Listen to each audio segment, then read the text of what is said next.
Good afternoon, welcome to health file. ఇవాల్టి health topic జలుబు, allergy, sinus, asthma, గురక. ఇలాంటి ఏ problems ఉన్నా, ఎటువంటి సందేహాలున్నా మీ డౌట్స్ క్లారిఫై చేయడానికి స్క్రీన్ పై కనిపిస్తున్న నెంబర్స్ కాల్ చేసేయండి. TV5 స్టూడియోలో మీకు అందుబాటులో ఉన్నారు శ్వాస హాస్పిటల్ నుంచి డాక్టర్ వీరపనేని విష్ణున్ రావు గారు. వారితో మాట్లాడదాం. వీటికి సంబంధించిన మరిన్ని వివరాలు వారి మాటల్లోనే తెలుసుకుందాం. నమస్తే doctor, welcome to studio. Doctor, ఈ రోజులో తరచుగా మనం వింటూ ఉంటాము, జలుబు కానివ్వండి, గురక కానివ్వండి, ప్రతి ఒక్కరిలో ఉంటాయి ఈ ప్రాబ్లమ్స్. సో ఇది వినని వాళ్ళు ఉండరేమో బహుశా. ప్రతి ఒక్క ఫ్యామిలీలో తీసుకునే ఎవరికో ఒకరికి ఉంటూనే ఉంటాయి. అసలు ఏంటంటారు, ఎందుకు ఈ ప్రాబ్లం? ఇది దీన్ని ఒక ప్రాబ్లం గా పరిగణించాలంటారా? అయితే దీని ఒక ప్రాబ్లం గా పరిగణించిన వాళ్ళు చాలా మంది ఉన్నారు. అంటే జలుబు అంటే కామన్ కదా, కోల్డ్ అంటే కామన్, గురక అంటే కామన్. కానీ దాని సఫరింగ్ ఎంత ఉందో అనుభవించే వాళ్ళకే తెలుస్తుంది. అయితే బాధపడతా ఉంటారు. దాని గురించి నిద్ర కూడా పట్టదు కొంతమందికి. అంటే ఆ జలుబు వల్ల పని కూడా చేసుకోలేరు. చికాకు, కోపం, దాని తర్వాత మతిమరుపు. అంటే ఇన్ని ప్రాబ్లమ్స్ ఉన్నప్పుడు అది నార్మల్ ఎలా ఉంది? అది ఖచ్చితంగా డిసీజే. అయితే దీనికి మనం ముద్దుగా కొన్ని పేర్లు పెట్టుకున్నాం. కొంతమంది నాకు ఎప్పుడు చూసినా జలుబు ఉంటది అంటే గ్రాంటెడ్ జలుబు కదా, జలుబు వైద్యం ఏముంటది, జలుబు. కొంతమంది నాకు కోల్డ్ ఉందంటారు, కామన్ కోల్డ్ అన్నట్టు, కోల్డ్ ఉంది నాకు. కొంతమంది నాకు సైనస్ అని అనుకుంటారు. కొంతమంది నాకు బ్రాంకైటిస్, కొంతమంది నాకు టాన్సిల్స్ ఉన్నాయంటారు వాళ్ళే, కొంతమంది నాకు ఎడినాయిడ్స్ ఉన్నాయంటారు. ఇవన్నీ కలిపితే ఒక జబ్బుకు సంబంధించిన లక్షణాలే ఇవన్నీ కూడా. ఎంతకీ తగ్గని జలుబు, ఎంతకీ తగ్గని ముక్కు దిబ్బడ, ఎంతకీ తగ్గని తుమ్ములు, ఎంతకీ తగ్గని దగ్గు, ఎంతకీ తగ్గని తెమడ, ఆయాసం, ఇవన్నీ కూడా అలర్జీ, ఆస్తమా లక్షణాలు. కానీ డాక్టర్, ఇవన్నీ ప్రాబ్లమ్స్ ప్రతి ఒక్కరికి ఏదో ఒక దశలో పరిచితమే. ఎందుకంటే జలుబు ఎవరికైనా ఏదో ఒక టైంలో వస్తుంది కామన్. సో అదే అనమాట. అంటే ఏంటంటే నేను చెప్పేది, ప్రపంచంలో కామనెస్ట్ ప్రాబ్లం ఏమన్నా ఉంది అంటే అలర్జీయే. అంటే దాదాపు ఒక స్టడీలో ఏం చెప్పారంటే 40 to 50% of the world population is suffering with one or the other allergy. అంటే అలర్జీ అనేది కళ్ళల్లో ఉంటే కంటి అలర్జీ అంటాం, దురదలు పెడతా ఉంటాయి. ముక్కులో ఉంటే తుమ్ములు, జలుబు, అలా ముక్కు దురద ఇలా ఉంటాయి, అది ముక్కు ఎలర్జీ. స్కిన్ ఎలర్జీ ఉంటుంది కొంతమందికి, స్కిన్ మొత్తం దద్దుర్లు రావటం, ఇలా గోకుతా ఉంటారు, బెందులు రావటం అలాంటిది. తర్వాత గ్యాస్ట్రో ఇంటెస్టైనల్ అలర్జీ, తర్వాత ఆస్తమా. ఇవన్నీ కలిపి అలర్జీ. అసలు ఈ అలర్జీలు ఎలా మొదలవుతాయి? ఎలర్జీలు అనేవి సీజనల్ అలర్జీస్ అంటాం కొన్ని. అంటే ఇప్పుడు సీజనల్ అంటే ఇప్పుడు చూడండి, మొత్తం మెల్లగా చలికాలం తగ్గిన తర్వాత మెల్లగా ఈ పోలెన్స్ అన్ని రిలీజ్ అవుతా ఉంటాయి. సో మార్చ్, ఏప్రిల్ వచ్చేసరికి సీజన్ ఈ పోలెన్స్ రిలీజ్ అయ్యి దీన్ని హే ఫీవర్ అంటారు, ఎలర్జిక్ రైనైటిస్ అంటారు. అంటే ఊర్లలో కానీ ఇక్కడ కానీ పొద్దున్నే లేవగానే తుమ్ములు, ముఖ్యంగా 5ంటికి 6ంటికి అట్లా లేవగానే తుమ్ములు వస్తూ ఉంటాయి, కళ్ళు దురదలు పెడతా ఉంటాయి. పొలానికి పోయినా లేకపోతే బయటికి పోయినా కొంతమందికి సీజనల్గా అటాక్ అవుతూ ఉంటాయి. దాన్ని హే ఫీవర్ అంటారు. అయితే ఈ ఎలర్జీలు అనేవి ప్రపంచవ్యాప్తంగా శరవేగంగా పెరిగిపోతున్నాయి ఇప్పుడు. ఎందుకు అంటే మన ఇమ్యూనిటీ అనేది 80% ఆఫ్ అవర్ ఇమ్యూనిటీ అనేది గ్యాస్ట్రో ఇంటెస్టైనల్ సిస్టంలో ఉంటుంది, డైజెస్టివ్ సిస్టంలోనే లొకేట్ అయి ఉంటుంది మన ఇమ్యూనిటీ హ్యూమన్ బాడీలో. అయితే ఈ డైజెస్టివ్ సిస్టంలో ఉన్నటువంటి ఇమ్యూనిటీ అనేది మనం తినే ఆహారాన్ని బట్టి మాడ్యులేట్ అవుతూ ఉంటుంది. సపోజ్ మనం ఇంటి దగ్గర పండిన ఒక ఊరు ఉందనుకోండి, ఆ ఊర్లో పండినటువంటి కూరగాయలు, అక్కడ పండినటువంటి పొలాల్లో పండినటువంటివి, అవన్నీ ఆర్గానిక్ ఫుడ్స్, అవి అక్కడ పండిన వాతావరణంలో తిన్నవి మనకు మంచి బ్యాక్టీరియాని తయారు చేస్తే మన ఇమ్యూనిటీ అనేది బాగుంటుంది. మన ఇమ్యూనిటీకి ఒక టాలరెన్స్ ఉంటుంది. అంటే ఏదైనా వచ్చి తగిలినా కూడా ఏం కావు. అలా కాకుండా ఈ గ్రామీణ ప్రాంతంలో నుంచి వెళ్ళినటువంటి వ్యక్తి సడన్ గా అమెరికానో, దుబాయ్నో లేకపోతే ఏదో కంట్రీ పోయాడు అనుకోండి, అక్కడ ఫుడ్ హ్యాబిట్స్ అన్ని మారిపోతాయి. అక్కడ జంక్ ఫుడ్స్, బర్గర్లు, పిజ్జాలు, అంటే తనది కాని ఫుడ్. సో ఇది ఏమవుతాయంటే నెగటివ్ ఇమ్యూనిటీని తయారు చేస్తాయి. అక్కడ ఏమవుతుంది, ఇంబ్యాలెన్స్ అవుతుంది. ఆ టాలరెన్స్ అనేది పోయి ఇంటాలరెన్స్ అవుతుంది. అంటే చిరాకు, అంటే ఇమ్యూనిటీకే చిరాకు. అంటే డస్ట్ వచ్చినా పడదు, దుమ్ము వచ్చినా పడదు, పోలెన్ వచ్చినా పడదు, ఏదైనా ఫుడ్ తిన్నా పడదు, అన్ని పడదు పడదు పడదు పడదు అనేది ఎప్పుడు ఎక్కువ అయిందంటే మనది కాని ఫుడ్ మనం తిన్నప్పుడు. మనదైన ఫుడ్ నేటివిటీ అంటాం. మనదైన ఫుడ్ మనం తిన్నప్పుడు ఎలర్జీలు తక్కువ ఉంటాయి. అందుకే గ్రామీణ ప్రాంతాల్లో ఎలర్జీలు తక్కువ, మనదైన ఫుడ్ తింటున్నాం. అయితే సిటీలలో అర్బన్ ఏరియాస్ లో ఎక్కువ, ఎందుకంటే మనది కాని ఫుడ్ ఆల్రెడీ తింటా ఉంటాం మనం. దానివల్ల ఎలర్జీలు అనేవి సిటీస్ లో ఎక్కువ ఉంటాయి. కాబట్టి ఇంటర్ కాంటినెంటల్ మన దేశాలు మారుతున్నప్పుడు ఈ ప్రాబ్లం ఇంకా ఎక్కువ ఉంటుంది. కాబట్టి ప్రపంచవ్యాప్తంగా ఎలర్జీలు పెరగడానికి ఇది ఒక కారణం. అందుకే ఇప్పుడు ఏమంటున్నామంటే గో బ్యాక్ టు బేసిక్స్, అంటే మళ్ళీ మనం మన ఫుడ్ మనమే తినాలి, నేటివిటీ ఫుడ్ తినాలి, మంచి బ్యాక్టీరియాని, అంటే బ్యాక్టీరియా అనేది గుడ్ బ్యాక్టీరియా బ్యాడ్ బ్యాక్టీరియా అని ఉంటాయి మనకి ఇంటెస్టైనల్ సిస్టమ్ లో. ఈ బ్యాక్టీరియా అనేది ఇప్పుడు మనం పెరుగు అలా వేసుకున్నాం అనుకోండి, మంచి గుడ్ బ్యాక్టీరియా వస్తుంది. అలా కాకుండా ఇంకేదో మనం ఇప్పుడు కలర్స్ కలుపుతారు కదా ఫుడ్ లో, అది తిన్నాం అనుకోండి, ఆ బ్యాక్టీరియా వేరే బ్యాక్టీరియా తయారవుతుంది. And that leads to immunity, అంటే ఇమ్యూనల్ చేంజెస్ అనేవి వస్తాయి, ఇమ్యూనిటీ చేంజెస్ అనేవి, ఇంటాలరెన్స్ డెవలప్ అయింది.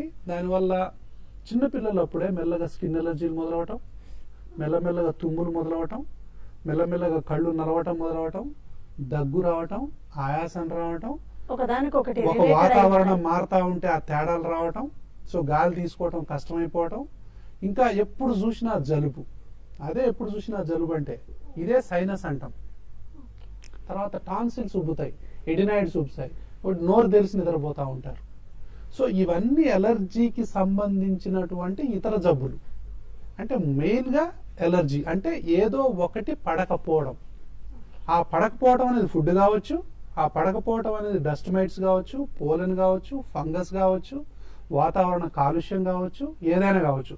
ఆ పడకపోవటం అనేది జరిగినప్పుడు మెల్లగా ముక్కులు ఇలా మూసుకుంటాయి. దీని ఎలర్జిక్ ఇన్ఫ్లమేషన్ అంటాం. చూసారా, ఇది మూసుకుంది, ఇందులోంచి తెల్లగా కనిపిస్తుంది, ఇక్కడ ఇది తెమడ, ఇలా వస్తుంటది. తర్వాత ఏమైందంటే చుట్టూ ఉన్నటువంటి ఈ మృదువైనటువంటి కండరాలు బిగదీస్తాయి, అప్పుడు ముక్కు దిబ్బడేసిపోద్ది, ఊపిరి కూడా ఆడదు, ఒక్కోసారి ఆడదు. అసలైతే మన ఊపిరితిత్తులు ఉండాల్సింది ఇలాగా, ముక్కు ఉండాల్సింది కూడా ఇలాగే, ఇంత ఫ్రీగా ఉండాలా. ఎప్పుడైతే మనకి ఎలర్జీ మొదలవుద్దో మెల్లగా ఈ ముక్కులో ఉన్నటువంటి ఈ స్పేస్ అనేది తగ్గిపోయి, తర్వాత ఈ సైనస్లు, అంటే దీని ఇన్ఫ్లమేషన్ అంటాం.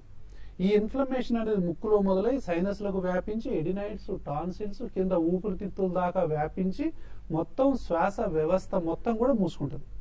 మూసుకున్నప్పుడు గాలి ఎట్లా ఆడుతుంది? ఆడదు. కాబట్టి జలుబు చేసినప్పుడు ముక్కుతో మాట్లాడుతూ ఉంటారు, అంటే ముక్కులోంచి గాలి ఆడదు. తర్వాత అసలు మాటలు రావు కొంతమందికి. సో దగ్గుతూ ఉంటారు, తెమడొస్తూ ఉంటుంది అంటుంటారు, అంటూ ఉంటారు. ఎందుకు? ఆ ఫ్రీడమ్ ఉండదు, ఆ తెమడ కొంచెం కొంచెం వస్తూ ఉంటుంది. అంటే ఎప్పుడైతే ఎలర్జిక్ ఇన్ఫ్లమేషన్ బాడీలో ఉంటుందో మనకు ఒక డిస్కంఫర్ట్, ఇక్కడ ఉంటే చిరాకు, ఇక్కడ ఉంటే సైనస్, హెడేక్ అది ఉంటావు. కళ్ళ వెనక కూడా సైనస్లు ఉంటాయి, headache deep inside the neck సైనస్లు ఉంటాయి, స్పినాయిడ్ సైనస్ అని లోపల ఉంటుంది, ఎక్కడో తెలియని నొప్పి ఉంటుంది, ఇన్ఫ్లమేషన్. అందుకే తలబద్దలు కొట్టుకుంటుంటారు, సిటీ స్కాన్ అన్ని చేయించుకుంటుంటారు, న్యూరలాజికల్ ప్రాబ్లం అనుకుంటారు కొంతమంది, కానీ అసలు కారణం వాళ్ళకి ఎలర్జీ కావచ్చు. సో కొంతమంది మైగ్రేన్ అనుకుంటా ఉంటారు, రకరకాల మందులు వాడుతుంటారు, ఎంతకీ తగ్గదు. కాబట్టి ఈ హెడేకులున్నా, లేకపోతే ఈ చిరాకున్నా, ఈ కోపం ఉన్నా, ఏదో ఒకటి పడకపోయినా, ఏ పని చేసినా ఆయాసం వచ్చినా, మెట్లెక్కితే ఆయాసం, సైకిల్ దొక్కితే ఆయాసం, ఏ పని చేసినా ఆయాసం వచ్చినా కూడా ఎలర్జీలు ఏమైనా మొదలయ్యాయా మన బాడీలో? ఈ ఎలర్జీలు ఆస్తమాకు దారి తీసాయా? అదనమాట. అంటే గుర్తించడం ఏంటంటే ఫస్ట్ పేరెంట్స్ లో ఎవరికైనా అలర్జీ లక్షణాలు ఉన్నాయా, తండ్రికి కానీ తండ్రి వైపు వాళ్ళకి కానీ, తల్లికి కానీ తల్లి వైపు వాళ్ళకి కానీ ఈ లక్షణాలు ఉన్నాయా? ఏ లక్షణాలు? తుమ్ములు, జలుబు, దగ్గు, సైనసు, ఆయాసం, ఏదైనా dust allergy, food allergy.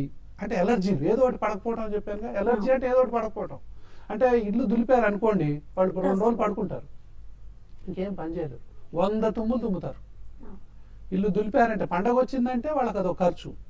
So ఈ తుమ్ములు విపరీతంగా ఉంటాయి. అందుకే అలాంటి వాళ్ళు కొంచెం జాగ్రత్తలు తీసుకోవాలి, అన్ని జాగ్రత్తలు తీసుకోవాలి. ఫుడ్ ఉంది, ఏ ఫుడ్ బట్టి ఆ ఫుడ్ తిన్నారనుకోండి ఫుడ్ ఎలర్జీలు వస్తాయి. కాబట్టి ఇప్పుడు ఏ ఫుడ్ను నమ్మలేని పరిస్థితులు వస్తున్నాయి ప్రపంచంలో. అంటే పంచభూతాలన్నీ కూడా పొల్యూట్ అయిపోయినాయి. పంచభూతాలు అంటే ఏంటి? గాలి, గాలి మొత్తం పొల్యూషన్ అయిపోయింది కదా. ఎప్పుడైతే గాలి పొల్యూషన్ అయిన గాలిని పీలుస్తామో అందులో ఉన్నటువంటి ఇరిటెంట్స్, ఆ సల్ఫర్ డయాక్సైడ్ కానీ, నైట్రోజన్ డయాక్సైడ్ కానీ, కార్బన్ మోనాక్సైడ్ కానీ, ఇవన్నీ కలిపి మనకు ఇన్ఫ్లమేషన్ ని కలిగిస్తున్నాయి. కాబట్టి ఊపిరితిత్తులు అనేవి మూసుకొని పోతున్నాయి. ఇరిటెంట్స్ అంటాం వాటిని, ఓజోను ఇలాంటివన్నీ. తర్వాత నీరు పొల్యూషన్ అయిపోయింది. దాని తర్వాత భూమి పొల్యూషన్ అనేది ఇప్పుడు పెద్ద సమస్య. భూమి అనేది కూడా పొల్యూషన్ అయిపోయింది, అంటే ప్లాస్టిక్ వ్యర్థాలతోని అన్నింటితోని. తర్వాత ఏంటి, మొత్తం ఆకాశం అంటే అన్ని టోటల్ ఏంది, ఎప్పుడైతే మనకి ఇప్పుడు టెంపరేచర్లు పెరిగిపోతున్నాయి చూసారా, భూతాపం అంటే ఓజోన్ పొరకు తూట్లు పడటం. సో ఆ స్పేస్ కూడా మనకు చెడిపోయింది. జలుబు, అలర్జీ, సైనస్, అలాగే ఆస్తమా, గురక, అసలు వీటి మధ్య సంబంధం ఏంటి? బ్రేక్ ముందు మనం అనుకున్నట్టు ఒకప్పుడు ఏజ్ దాటిన వారికే ఈ గురక అనే ప్రాబ్లం ని చూసేవాళ్ళం. బట్ ఈ రోజులో చిన్న పిల్లల్లో కూడా ఈ ప్రాబ్లం ఫేస్ చేస్తున్న వాళ్ళని చాలా మంది చూస్తూ ఉంటాం. డాక్టర్ విష్ణున్ రావు గారు, అసలు ఎందుకు డాక్టర్ ఈ రోజులో ఈ ప్రాబ్లం ఇంత ఎక్కువ అవడానికి కారణం ఏంటి? ఇప్పుడు గురక అనేది ప్రపంచాన్ని పట్టి పీడిస్తున్నటువంటి అతి ముఖ్యమైన సమస్య. ఇది ఒక ఫ్యామిలీ ప్రాబ్లం, ఇది ఒక పర్సనల్ ప్రాబ్లం, ఇది ఒక సామాజిక సమస్య. ఇది ఒక చిన్న సమస్య కాదు. దీనివల్ల ఏ వ్యక్తి అయితే బాధపడుతుంటాడో ఆయనకు తెలియదు ఆయన గురక పెడుతున్నారని. దానివల్ల కుటుంబ సభ్యులు బాధపడతా ఉంటారు. ముఖ్యంగా పక్కన పడుకున్న వాళ్ళకు నిద్ర ఉండదు.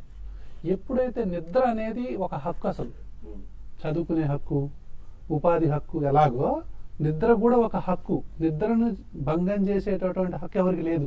అది ఎంత క్లోజ్ అయినా, హస్బెండ్ అయినా వైఫ్ అయినా, నిద్రని డిస్టర్బ్ చేసే హక్కు ఎవరికి లేదు. నిద్ర డిస్టర్బ్ అయితే ఏమవుతుందంటే ఇరిటేషన్, చికాకు, కోపం, మతిమరుపు.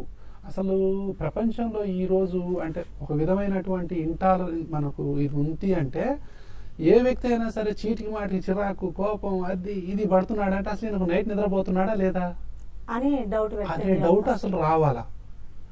ఇప్పుడు ఎప్పుడైతే ఒక వ్యక్తికి ఎలర్జీ ఉంటుందో, తర్వాత దగ్గు, ఆయాసం అది ఇది ఉంటుందో, తర్వాత ఈ వ్యక్తికి చిరాకు, కోపం, మతిమరుపు ఉంటే గనక గురక వస్తుందేమో అని అనుమానించాలి. అంటే ప్రశాంతమైనటువంటి నిద్ర ఎట్లా ఉంటదంటే, నిద్రపోతుంటే మనకు చూడబుద్ధి అవ్వాలి. పిల్లలు గాని ఎవరైనా సరే ఎంత ప్రశాంతంగా ఎలా ఉంటుందంటే భయంకరమైన గురక. డాక్టర్ నాకు డౌట్, అసలు ఈ గురక ప్రమాదకరమైందా? అదే చెప్తున్నాను.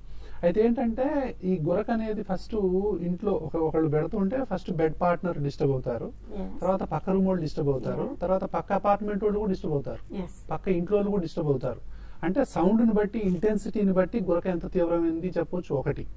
దాని తర్వాత దీన్ని యాప్నిక్ అటాక్స్ అంటాం. నిద్రపోతా ఉంటే అంటారు, సడన్ గా ఆగిపోతుంది. అంటే పక్కన గుండె ఆగిపోతుంది.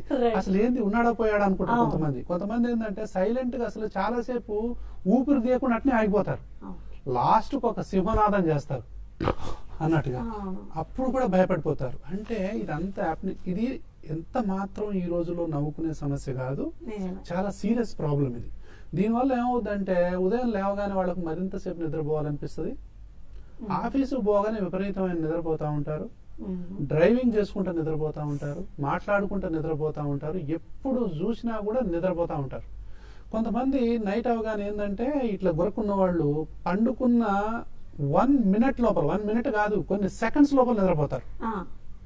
అయితే వాళ్ళకంతటా వాళ్ళు ఏం సర్టిఫికెట్ ఇచ్చుకుంటారంటే, ఈ ప్రపంచంలో నా అంత అదృష్టవంతుడు లేడు, నేను పడుకుంటే 10 సెకండ్లో నేను నిద్రపోతా, అసలు మీకు నిద్ర ఎందుకు రాదని పెక్కవాళ్ళని విమర్శించే వాళ్ళు కూడా ఉన్నారు. ఎవరైతే విత్ ఇన్ 1 minute లోపల నిద్రపోతున్నారో అదో జబ్బు యాక్చువల్ గా. అంటే దాంతో పాటు గురక ఉంటే, దాంతో పాటు సైనస్ ఉంటే, దాంతో పాటు ఎలర్జీ ఉంటే, దాంతో పాటు ఆయాసం ఉంటే, ఏ ఉన్నా కూడా దాంతో పాటు గురక ఉంటే ఈయన చాలా బ్రహ్మాండంగా నేను నిద్రపోతా, నాకు ఎప్పుడంటే అప్పుడు నిద్రపడదండి. నిద్రకు సమస్య ఏంటి అసలు? ఎప్పుడంటే అప్పుడు నాకు టైం ఇవ్వండి, 30 సెకండ్లో నిద్రపోతా అంటాడు. అంటే అది జబ్బు ఉందని అర్థం. సో వాళ్ళు ఖచ్చితంగా డాక్టర్ని చూయించుకోవాల్సిన అవసరం ఉంది, నెంబర్ 1. తర్వాత ఎవరైతే అతి నిద్రకు గురవుతుంటారో వాళ్ళు డాక్టర్ చూయించుకోవాల్సిన అవసరం ఉంది. ఎవరికైతే మెడ ఇంతలా ఉంటుందో, నోరు ఎంత తెరిచినా నాలుక తప్ప గొంతు కనపడదో, ఇవన్నీ చిన్న చిన్న టెస్టులు అనమాట. అంటే కొంతమంది ఎంత ఇది ఉంటుందంటే ఇంతలా మెడ ఉంటుంది, అంటే 17 సెంటీమీటర్స్ కంటే మెడ ఎక్కువ లావు ఉంటే గురకొచ్చే అవకాశాలు ఉంటాయి. లేడీస్లో 16 సెంటీమీటర్స్ కంటే ఎక్కువ ఉంటే గురకొచ్చే అవకాశాలు ఉంటాయి. తర్వాత నోరు తెరిచినప్పుడు లోపల భాగాలు కనిపించినప్పుడు, అతి నిద్ర వచ్చేటప్పుడు, కారు నడుపుతున్నా, టీవీ చూస్తున్నా, పేపర్ చదువుతున్నా, ప్రశాంతంగా లంచ్ చేసి అక్కడ కూర్చున్నా, కబుక్కు నిద్రపోయేటప్పుడు వీళ్ళందరూ కూడా డాక్టర్ని కన్సల్ట్ చేయాల్సిన అవసరం ఉంది. అయితే కొంతమంది అన్నం తిన్న తర్వాత పడుకుంటే న్యాప్ తీస్తారు, దట్ ఈస్ డిఫరెంట్. కానీ దాంతోపాటు విపరీతమైన సౌండు, పగులు పూట ఎక్సెసివ్గా స్లీపింగు, అంటే వీళ్ళు నిద్రపోయే విధానం చూస్తే ఇంట్లో ఉన్న వాళ్ళకు నిద్ర పట్టదు.